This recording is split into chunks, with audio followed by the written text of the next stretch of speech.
Hello everyone, it's Guramala here from Private Practice Success. And first off, I need to apologize because I actually dropped the ball and did not do a vlog yesterday. Okay, luckily the world is still turning and everything's okay. So yesterday I had a really busy day full of consulting work, and when I finished that I had to run off and do a presentation on work-life balance at a local Women in Business event. And the whole plan was to do a live stream actually whilst we were there. And when we arrived there, we found that the venue had very, very bad internet. So unfortunately, it couldn't happen. So today is then now officially day 14 of my video challenge. Okie dokie. So what are we going to talk about today? Well, I'm on a bit of a rant. I hope that's okay. So over the past week or two, I've actually been speaking to quite a lot of practice owners, and I see a common theme popping up, and that is the whole issue of staying on top of paperwork. So there's really two levels of paperwork in a private practice. First of all, it's all the paperwork related to actually running the business. And believe me, until you actually become a business owner, you will have no idea as to how much paperwork is actually involved just in managing the practice. And I'm not even talking about your client paperwork. Okay, so there's just so much to do. But today what I want to focus on is actually the client paperwork. So a lot of practice owners have been talking to me about their difficulty in getting their clinician team to actually complete the client paperwork. So that is those letters that you send off, and especially the reports that you send off to referrers, more specifically GPs, once the client has completed sessions under a Medicare Better Access referral. Okay. And, I've reflected on this a lot. I mean, I've got a team of clinicians in my private practice. I listen to what practice owners are telling me. And it seems like what is happening out there is that, when you're working at a busy practice, or maybe you're in solo private practice, that means that all the client work is on you. You need to fit them in. When a clinician is faced with the option of looking after the client versus looking after the paperwork, 100% of the time they're going to do the client, okay? Because that's why we became psychologists. We want to look after the client. So we're going to always prioritize the client, which means that there's this insidious process of paperwork heaping up and falling behind.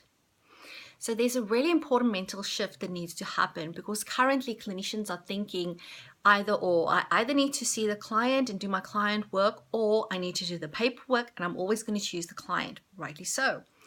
But I want you to really think about changing the either or concept, because it's not really A or B, it is A and B. The paperwork goes with the client, okay? Looking after the client means looking after the paperwork as well. You just cannot drop the ball. And we all know that it's a Medicare requirement. Still, there's lots of clinicians that just go, it'll be all right. Medicare is not going to audit me. What's the likelihood of them picking me out of the thousands of psychologists in Australia? Well, I can tell you that a lot of clinicians are being audited, and a lot of clinicians have to pay back thousands, yes, thousands of dollars.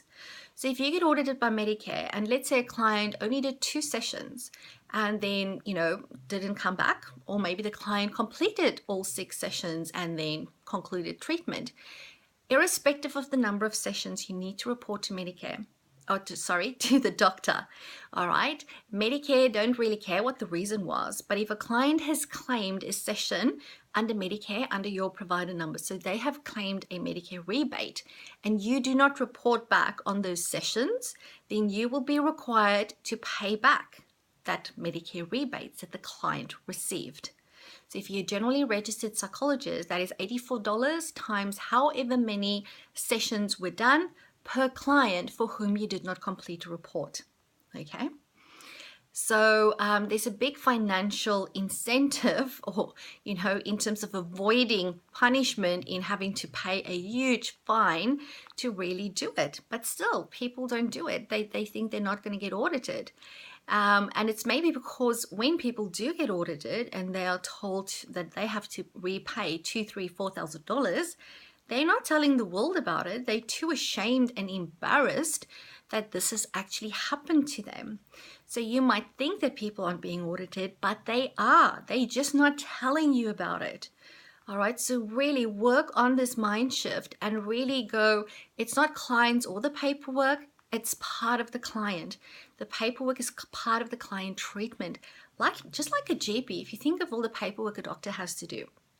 Okay, and it's really important for the client that the history of their presenting problem, that the history of the treatment, the history of their medication is always up to date. And it's the same for us in mental health. The paperwork forms part of the client's history, so that if they leave your service or something else happens, that there's always this running history of what was happening for them. And you've got an ethical duty of care to make sure that that is up to date at all times. Those excuses that we make for ourselves in terms of why we can't do our paperwork, that's just not good enough. Client and paperwork goes together. And if you don't have the time for it, you need to make the time for it, because it's of equal priority. You're going to have to cut out something else in your diary so that you can do those things. Okay, so this has been a longer than usual blog. It looks to me like it's almost double than the normal length.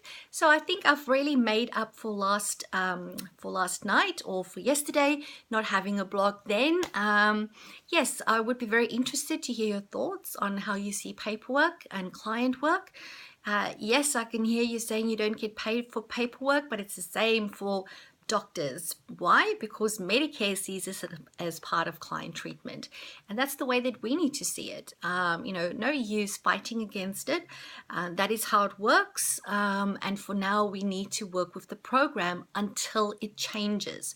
If you're really passionate about something like this and you want to change it, then do something. Start a petition, start lobbying the people, the powers that be. But until it's been changed, you need to follow the rules, because your reputation is on the line, your registration is on the line, your back pocket is on the line. Okay, so make sure you get your paperwork done. I look forward to hearing all your comments, and I'll speak to you again tomorrow. Bye.